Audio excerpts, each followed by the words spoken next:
Hey guys, what's going on? Will from Robinwell here with another vlog video to talk to you about, I said that like a Canadian, to talk about, for you sports fans, the Major League Baseball winter meetings and what has gone on through that process this year. I'm going to talk about the biggest things as well as the things that unfortunately didn't really happen for my favorite team, the Baltimore Orioles. Although I am a Maine kid, I'm an Orioles fan, a long life, and yeah. So I'm going to be talking about the biggest, possibly I think the biggest signing or the biggest year for the Marlins since they moved to Miami. I mean, it kind of has been. But number one, a while back they re-signed Giancarlo Stanton to a like 7 or 8 year contract, something like that, which was big for them.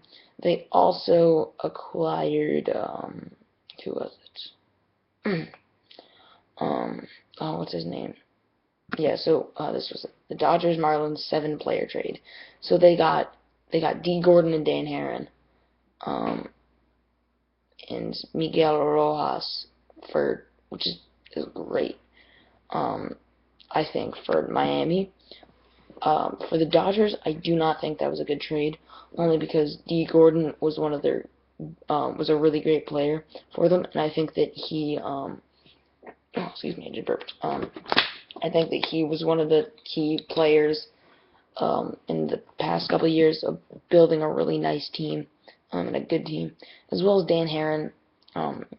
Yes, they get Enrique Hernandez, Chris Hatcher, Austin Barnes, as and then that was like a thing that I don't know. And they also got Andrew Heaney.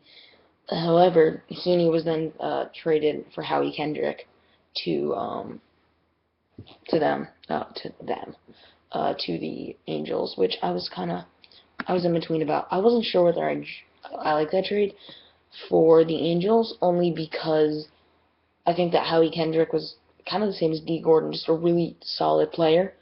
And I think that's good for the Dodgers, only because with the loss of D Gordon, they then get back a good, solid second baseman in Howie Kendrick. I also, I'm going to talk a little bit about the signing of John Lester, and he signed with the Chicago Cubs, going back to his old general manager Theo Epstein there, and that was interesting for me only because I figured he would either go back to Boston or go to another higher bidding team. I was thinking maybe Detroit, because Detroit, as announced, I believe this morning only, that they were no longer in the running for Max Scherzer. However, since Lester did sign like 2 or 3 days ago, I think, he didn't know that, though I thought that he would have gone to a team that could have paid him more money, who I believe, I mean, the Cubs paid him a good amount of money, but I feel like he could have gotten more going back to Boston or going to another big team. Yep, coming! And I also really think that, the Jeff Samardzija thing, that was interesting, only because the White Sox are, I feel like that wasn't a great trade for Oakland, only because Jeff Samardzija was a great player for them, whereas I know they get a bunch of people in return, though I just feel like that Samardzija is that guy who really kind of came out of the blue last year and really helped them.